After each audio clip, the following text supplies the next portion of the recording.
ऋषियों का जिक्र है, कई पैगंबरों का जिक्र है, और हिंदू धर्म की किताबों में ये बोल रहा है कई पैगंबरों का जिक्र है। हिंदू धर्म में शुक्ला जी कौन से पैगंबरों का जिक्र है? हिंदू धर्म में पैगंबर को मानते ही नहीं। पैगंबर नहीं होते, यहाँ अवतार का जिक्र है। यहाँ अवतार होते हैं और भगवान जो है पूर्ण रूप में धरती पर अवतरित होते हैं या आंशिक रूप में भी अवतरित होते हैं। जैसे आप देखते होंगे कि पुराणों में जो है खास तौर से हमारे यहाँ 10 अवतारों का वर्णन मिलता है, लेकिन वहीं जब आप भागवत पुराण में पढ़ते हैं तो उसमें 22 अवतारों का वर्णन मिलता है। तो वो जो 12 अवतार जो बचते हैं वो अंशावतार होते हैं, आंशिक रूप से अवतार होते हैं, माने उनको कुछ कम शक्तियों वाला अवतार कहा जा सकता है। तो इसलिए हमारे यहाँ 10 अवतारों का ही जो है मान्यता है। हाँ, और जहां तक मेरी जानकारी है, जो ये प्रॉफिटहुड का जो सिस्टम है, यानी किसी को एक आदमी को इंसानों के अंदर से ही चुन लेना और उसको प्रॉफिट बनाकर उसे कोई चीजें देके भेजना, ये फॉर्मेट हिंदुइज्म में बिल्कुल गलत है, कहीं भी माना नहीं जाता है। ये बिल्कुल माना नहीं जाता है। जी, आगे तो ये झूठ बोल रहा है कि हिंदुइज्म के अंदर, हिंदू के मजहब के किताबों के अंदर पैगंबर का जिक्र है। जी जी जी। आखिरी पैगंबर, आखिरी रसूल, आखिरी नबी मोहम्मद सल्लल्लाहु अलैहि वसल्लम का भी जिक्र है कई जगह पर। जब हम पढ़ते हैं भविष्य पुराना पर्व 3 खंड 3 अध्याय 3 श्लोकास 5 से 8 तक, इसमें लिखा हुआ है एक मलेच्चा आएगा जिसका नाम है मोहम्मद, वो अपने साथ। अच्छा, क्या ये ऐसा ही लिखा हुआ है शुक्ला जी के मोहम्मद नाम ही एक आएगा?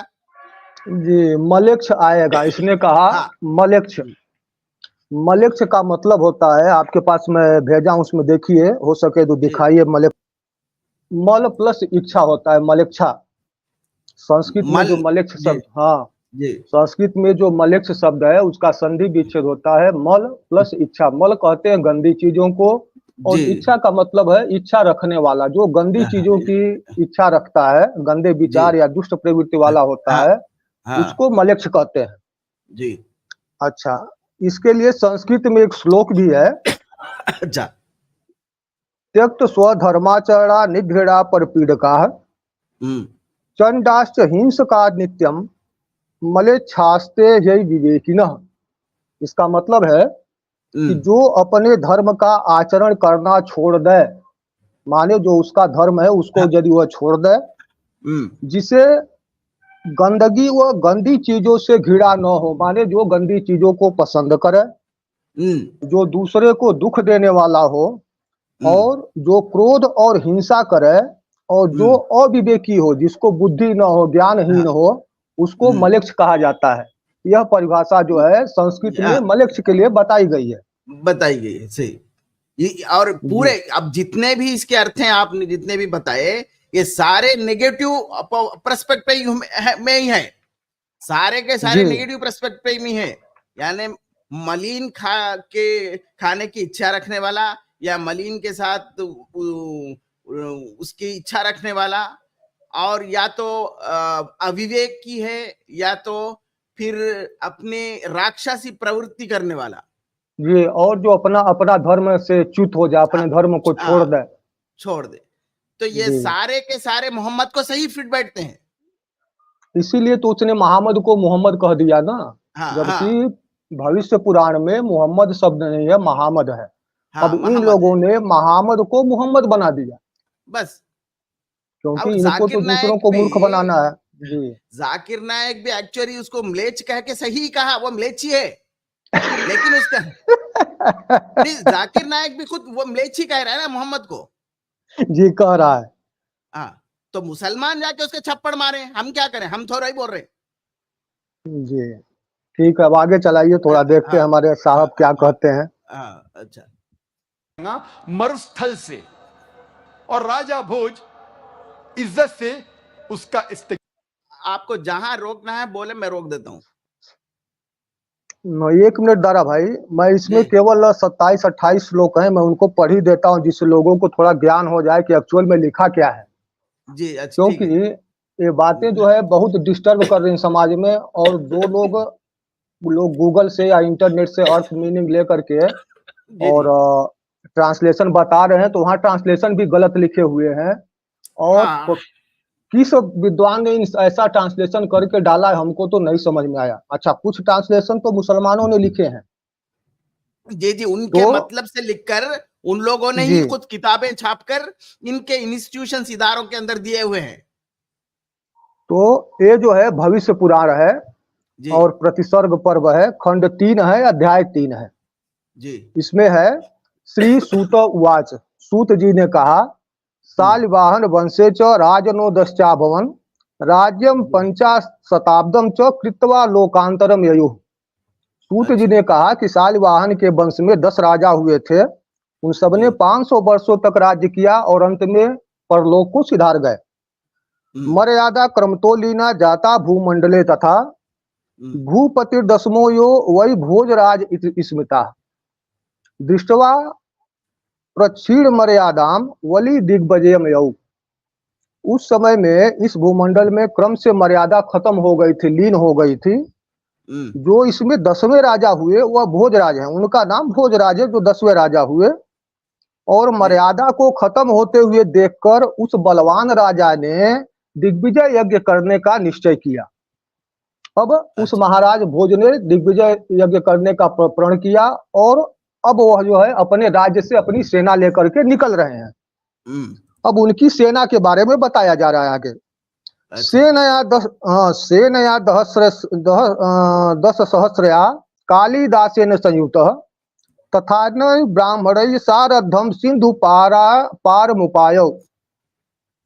अब उनके साथ जो है सेना में 10 सहस्रया 10,000 सैनिक हैं, और कालिदास भी हैं। कालिदासेन संयुत, उनके सेना में श्रेष्ठ कालिदास हैं, तथा अन्य ब्राह्मणों के साथ वह सिंधु नदी के पार गए। अच्छा, ये वही हाँ, कालिदास जी हैं क्या?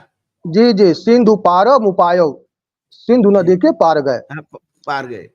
अच्छा, वहां जाकर के उन्होंने क्या किया, जब पार पहुंच गए, जितवा गांधार जान मलेच्छान काश्मीरान आखान सठान गांधार तेसाम प्राप्य महाकोशम दंड योग्यान कार्यत। अब वहां जाकर के उन्होंने गांधार राज को हराया, मलेच्छों को हराया। अब देखिए, यह कह रहा है कि मलेच्छ विदेशी हैं जी, जबकि उस जगह पर महाराज जब सिंधु नदी के पार गए तो पार जाकर के उन्होंने मलेच्छों को हराया, माने मलेच्छों का भी वहां एक राज्य था।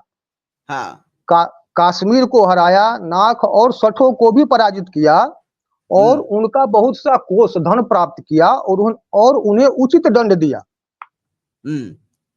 अब उसके आगे है, जो दंड देना है वो दिया। हाँ, उन लोगों को, मतलब जो वो लोग गलतियां कर रहे थे या धर्म के विपरीत आचरण कर रहे थे, तो उनको दंड दे करके और उनको छोड़ दिया वहां। अब इसके बारे में फिर वहां अब महामद काव्य के विषय में चर्चा होती है।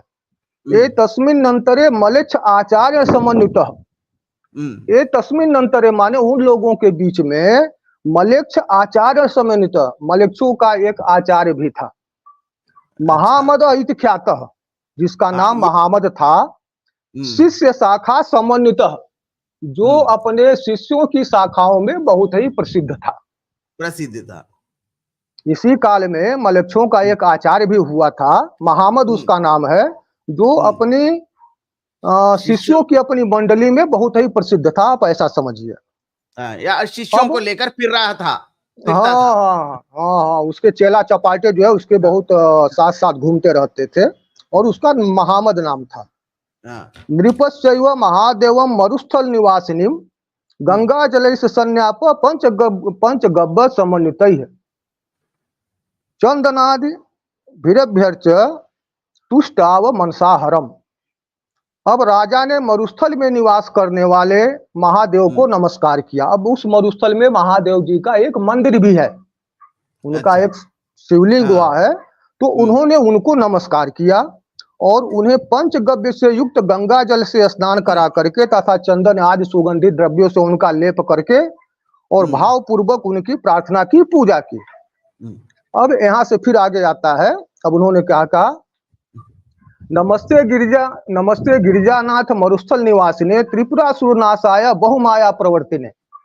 अब भोजराज ने कहा, भोजराज उवाच, मरुस्थल में निवास करने वाले हे गिरिजाराज, हे गिरिजानाथ, आपको नमस्कार है। नमस्ते गिरिजानाथ मरुस्थल निवासिने, हे गिरिजानाथ मरुस्थल में निवास करने वाले गिरिजापति, आपको नमस्कार है।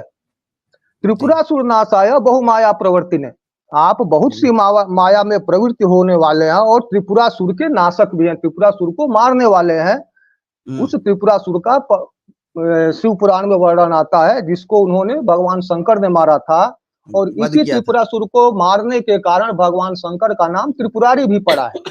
जी जी, उनको वध करने के बाद। हाँ, तो वो त्रिपुरासुर को मारने के कारण उसी समय से त्रिपुरारी भी कहा जाने लगा। अच्छा, मलच्छेद गुप्ताय शुद्धाय सच्चिदानंद रूपिणे त्वम माम ही किंकरम वृद्धि शरणार्थम उपागतम। अब मलेच्छों से गुप्त, अब यह जो जगह है मलेच्छों की बहुत ही गुप्त है, मलेच्छों से गुप्त शुद्ध और सच्चिदानंद रूपी मैं आपकी विधि पूर्वक शरण में आकर प्रार्थना करता हूँ। माने महाराज भोज जो है भगवान शंकर की प्रार्थना कर रहे हैं। उसके बाद है सूत उवाच, सूत जी ने कहा, इति सुत्वा स्तवम देव शब्द महा नृपायतम गंतव्यम भोजराजेन महाकालेश्वर स्थले।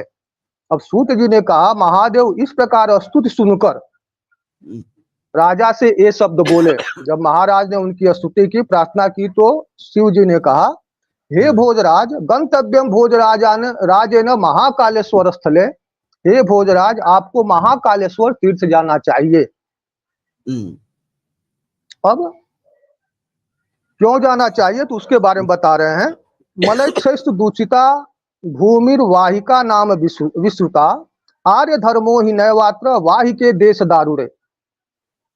यह जो वाहिक भूमि है यह मलेच्छों के द्वारा दूषित हो चुकी है। अब मलेच्छ जो है उस भूमि को खराब कर दिए हैं, दूषित कर दिए हैं। हाँ, क्योंकि हाई गंदे पहले हैं। हाँ, पहले से मलेच्छ गंदे हैं, तो हाँ, उन्होंने गंदगी फैला रखी है जी। अब देखिए मलेच्छ क्या हो रहा है। जो उसने कहा कि मलेच्छ विदेशी है, कोई वहाँ विदेशी नहीं है। विदेशी तो वहाँ महाराज भोज है, क्योंकि यह जो है अपने भोज जो उनकी नगरी है वहां से जो है मलेच्छों के प्रदेश मरुस्थल में गए हैं, तो विदेशी तो ये हुए ना। हाँ, ये गए हैं मरुस्थली को, दूसरे स्थल को ये गए हैं वहां पर। अच्छा, इस दारुण वाहिक प्रदेश में आर्य धर्म नहीं है, इसलिए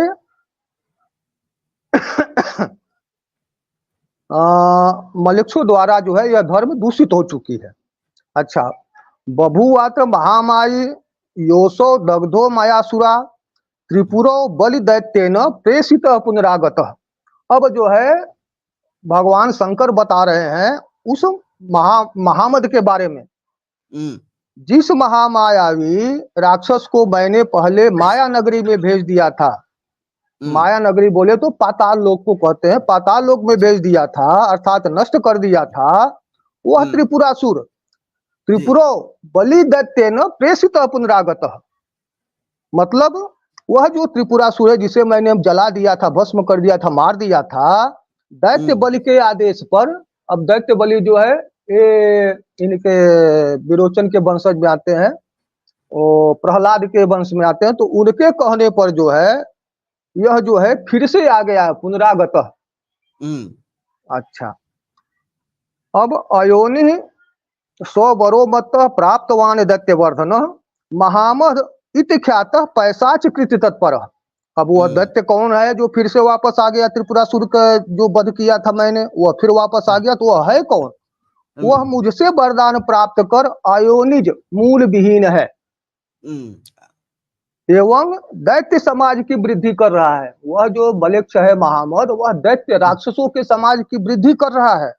वह महामद नाम से प्रसिद्ध है एवं पैसाचिक कार्यों में लगा हुआ, पैसाचिक बोले तो पिशाच कार्यों में, गलत कामों में लगा हुआ है, शैतानी हरकत में शामिल रहा है। हाँ। अच्छा, 13वां श्लोक है, ना गंतव्यम त्वया भूप पैसाचे देश धूर्त के मया प्रसादेन भूपाल तव शुद्धि प्रजायते। हे राजन, आप इस पिशाच लोक में ना रहें, इस धूर्त के पिशाच लोक में ना रहें।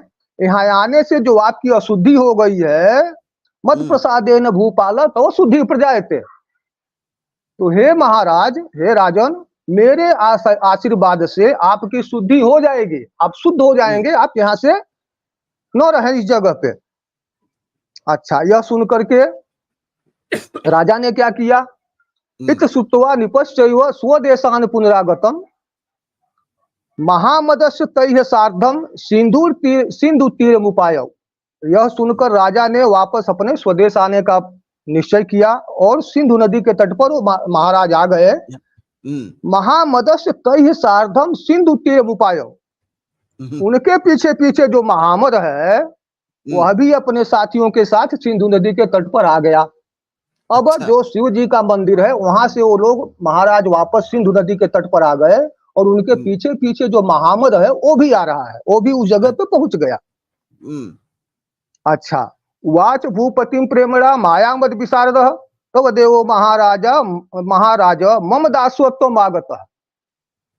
अब उस महामद जो है, माया और मद के विशारद जो धनी है महामद, उसने राजा से कहा कि तव देवो, तुम्हारा जो देव है, हे महाराज जो तुम्हारा देव है, मम दासत्वम आगत, वो मेरा दास हो चुका है।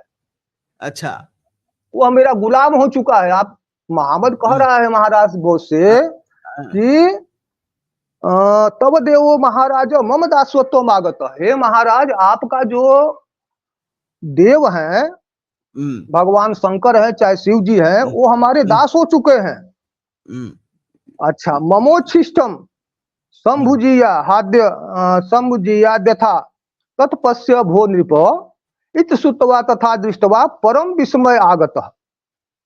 अब वो फिर कह रहा है महाराज से, वो मेरे दास हो गए। उसके बाद क्या कह रहा है, हे राजन, आज से आप मुझे ईश्वर के संभुज कहते हैं बराबर, इक्वल हाँ, तो आप हमको ईश्वर के समान समझिए, योग्यता का समान समझिए। और ममो उच्च इष्टम, अब यहाँ जो लोग जो है संस्कृत के श्लोकों में अब गड़बड़ क्या कहते हैं, ममोचिष्टम का मतलब मेरा जूठा खाया हुआ, मैं आपके महादेव खाते, ऐसा ट्रांसलेशन किया गया, इन गधों ने किया है। अच्छा, इसका मतलब क्या है, ममोचिष्टम, मम उच्च इष्टम, मम उच्च इष्टम। हाँ, यह संधि विच्छेद होता है इसका। जी। हाँ, तो वो कह रहा है कि आप जो है मुझे अपने ईश्वर के समान योग्यता का उच्च, इष्ट और पूज्य मानिए। माने आप जिस ईश्वर की प्रार्थना करते थे उसी के समान मुझे जो है ऊंचा समझिए, अपना इष्ट समझिए और मेरी पूजा कीजिए। इत सुत्वा तथा दृष्टवा परम विस्मयागत। यह सुन करके तथा देख करके राजा को बहुत ही आश्चर्य हुआ कि अरे ये क्या बोल रहा है। अच्छा, मलेक्ष धर्मे मतिश्चासी तस्य भूपस्य दारुणे, यह इसमें एक ही लाइन है, 17 नंबर का श्लोक है। तो राजा जो है अत्यंत क्रूर और दारुण मलेक्ष धर्म से अवगत हुए। राजा को अब समझ में आया कि यह कह क्या रहा है, इसका मतलब क्या है, बहुत ही जो है धोखेबाज है, महामाई है, इसलिए यह हमें माया में फंसा रहा है। अब जो है कालिदास इस बात को समझ जाते हैं, क्योंकि कालिदास तो बहुत बड़े विद्वान थे। विद्वान थे, कवि थे। तच्छ्रुत्वा कालिदासस्तु रूसा प्राह महामदम मयाते निर्मिता धूर्त नृपमोहन हेतवे। इसे देखकर कालिदास को क्रोध आ गया और उन्होंने कहा, महामद से कहा, हे धूर्त, मयाते निर्मिता धूर्त नृपमोहन हेतवे, हे धूर्त, तूने नृप को मोहित करने के लिए माया बनाई है, माया फैलाई है, माया रची है। और अब कालिदास गुस्सा होकर के, नाराज होकर के क्या कह रहे हैं, हनिष्यामि दुराचरम वाहिकम पुरुषाधमम इत्युक्त्वा सद्विज श्रीमान नवाड़ जब तत्पर। हे दुष्ट आचार वाले वाहिक के पुरुषों में अधम पापी, मैं तेरा नाश करूंगा। इत्युक्त्वा सद्विज श्रीमान नवाड़ जब तत्पर। यह कहकर ब्राह्मण जो कालिदास जी महाराज थे वह नवाड़ मंत्र में तत्पर हो गए। नवाड़ मंत्र कहते हैं, यह दुर्गा जी का मंत्र है, ओम ऐं ह्रीं क्लीं चामुंडाय विच्चे। यह हमारे धर्म में शक्तियों में बहुत ही शक्तिशाली मंत्र माना जाता है, दुर्गा जी को प्रसन्न करने के लिए जी। तो इस मंत्र के जप में वो लग गए। जपत्वा 10 सहस्रम च तद दशांश जुहावसः भस्म भूतवा समायावी मलेक्ष देवत्व मागत। अब जब 10,000 जप उन्होंने किया और उसके बाद उसका दशांश भी किया, जब हम कोई भी अनुष्ठान करते हैं तो उसका दशांश भी जप करते हैं। जैसे हमने 1,000 मंत्र किया तो उसका दशांश 100 हुआ ना, तो हमें 1,000 के बाद 100 भी करना चाहिए। 1,000 करके छोड़ देंगे तो उसका हमें फल प्राप्त नहीं होता है। अच्छा, ये एक नियम भी है, खैर मैंने किया है, बट ऐसा है, दशांश हमें करना ही पड़ता है। अच्छा, तो उन्होंने 10,000 के बाद उसका दशांश भी किया। भस्म भूत्वा समायावी मलेच्छ देवत्वमागत, जिसके असर से, जिस मंत्र के प्रभाव से वह मायावी भस्म हो गया, जल गया, खत्म हो गया, राम नाम उसका सत्य हो गया और वो मलेच्छ देवत्व को प्राप्त हुआ, मतलब मलेच्छ योनि में मर गया और मृत्यु को प्राप्त हो गया। अच्छा, अब उसके मरने के बाद अब महामद यहाँ मर जाता है, आप समझ रहे हैं ना? जी जी। अब उसे, हाँ, अब महामद जो है जल करके भस्म हो गया। भस्म होने के बाद जब आदमी जल जाता है तो उसकी राख हो जाता है, राख बन जाती है, जिसको भस्म भी कहते हैं। अच्छा, अब वो मर गया तो उसके शिष्यों ने क्या किया, अब उसके बारे में बताया जा रहा है। भय भीतास्तु तच्छ शिष्या देशवाहिक मायहु गृहीत्वा स्व गुरोर भस्म मदहीनत्वम आगतम। अब उसके जो शिष्य हैं, अब तो उनका गुरु मर गया जी, अब बेचारे भयभीत हो गए और भयभीत होकर के यह देख करके उसके शिष्य जो है वाहिक देश में भाग गए। अच्छा, वहां से दूसरे जगह में भाग गए। हाँ, और उन्होंने अपने गुरु के भस्म को ग्रहण कर लिया, माने भागते समय वो भस्म भी उठा के ले गए। हाँ, गुरु महाराज का जो भस्म था महामद का, उसको भी उठा करके लेके तब साथ में भागे और वो मदहीन हो गए। उनको मदहीन कहा जाने लगा क्योंकि महामद के शिष्य थे तो उनका नाम मदहीन हो गया। हाँ, मदहीनम मदहीनत्वम आगतम, उनका नाम जो है उनको मदहीन कहा जाने लगा। अब भस्म को उन्होंने क्या किया, भाई भस्म तो कुछ तो करना है, तो स्थापितम तस्य भूमध्य तत्रो सूर मदत तत्परा मदहीनम पुरम जातम तेसाम तीर्थम समम स्मृतम। अब उसको जो है धरती के बीच में गाड़ दिया, दबा दिया। स्थापितम तस्य भूमध्य, भूमध्य माने धरती के बीच में, स्थापितम माने उसको रख दिया, बीच में रख दिया, जमीन के अंदर लगा दिया। जी जी। और वो उसी स्थान पर बस गए। मदहीनम पुरम जातम तेसाम तीर्थ समम स्मृतम। अब उस जगह का नाम जहां वो बस गए और महामद के भस्म को, जली हुई राख को उन्होंने धरती में दबाया, तो उस जगह का नाम जो है मदहीनपुर हो गया। और वह जो है उस महामद के शिष्यों के लिए वह जगह जो है एक तीर्थ स्थान के रूप में माना जाने लगा। वो उनके लिए एक पवित्र स्थान हो गया। अब और ये खुद भी मानते हैं ना कि हमारे जमीन के बीच में है हमारा काबा। ये भी एक श्लोक बना के रखा है ना ये लोगों ने। हाँ, अब क्या होता है, फिर रात्रि काल में रात्रौ च देव रूपस्य बहुमाया विशारदः पैसाचम देह मास्थाय भोजराजम ही सोब्रवीत। अब जो है जो महामद है वह जो है उस बहुमाया के विशारद विद्वान महामद ने रात्रि में देवता का रूप पकड़ लिया। अब देव रूप धारण कर लिया, अपना रूप बदल लिया और आत्मा रूप में पैशाच देह को धारण कर वह भोजराज के पास आकर के बोला। अब वहां से वो फिर आ गया भोजराज के पास। अच्छा, फिर वो भस्मम से फिर बदला। हाँ, अब तो वो आत्मा हो गया ना, अब उसकी शरीर तो है नहीं।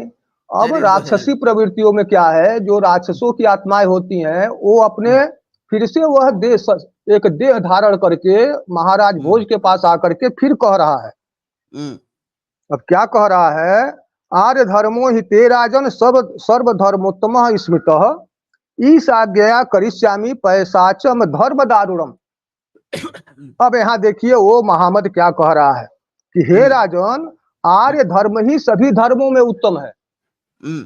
आर्य धर्मो हिते राजन सर्व धर्मोत्तम स्मृतः, सभी धर्मों में आर्य धर्म सबसे उत्तम है, ऐसा माना जाता है, ऐसा विख्यात है, ऐसा स्मृत किया जाता है। अच्छा, अब मैं क्या करूंगा वो बता रहा है जी। आपका धर्म तो सभी धर्मों में उत्तम है, लेकिन अब मैं क्या करूंगा इसको भी सुन लीजिए। क्योंकि ईश मैं आ गया। राक्षस प्रवृत्ति का आदमी हूँ, मैं ईश आ गया जी, ईश आ गया करिष्यामि पैशाचम धर्म दारुरम। मैं जो हूँ, मैं अपनी ईश की आज्ञा से एक जी। भयानक, पैशाचम हम्म, भयानक, और दारुणम माने दूसरों को कष्ट देने वाला, भयानक, दारुण, हाँ, दारुण और एक पैशाचिक धर्म की स्थापना करूंगा। हम्म, ये जो है राजा से उसने कहा। जी, अब जो सबसे खास श्लोक जो इस अध्याय में लोग बहुत पढ़ते हैं और वो लोगों को उसका अर्थ भी बताते हैं, और जो हो सकता है कि जाकिर नायक भी बतावे इस श्लोक को, तो मैं उसको पढ़ रहा हूँ। ये 25 नंबर का श्लोक है। जी, लिंगच्छेदी शिखाहीन संसुधारी सदूषक या, उच्चालापी सर्वभक्षी भविष्यति जनो मम।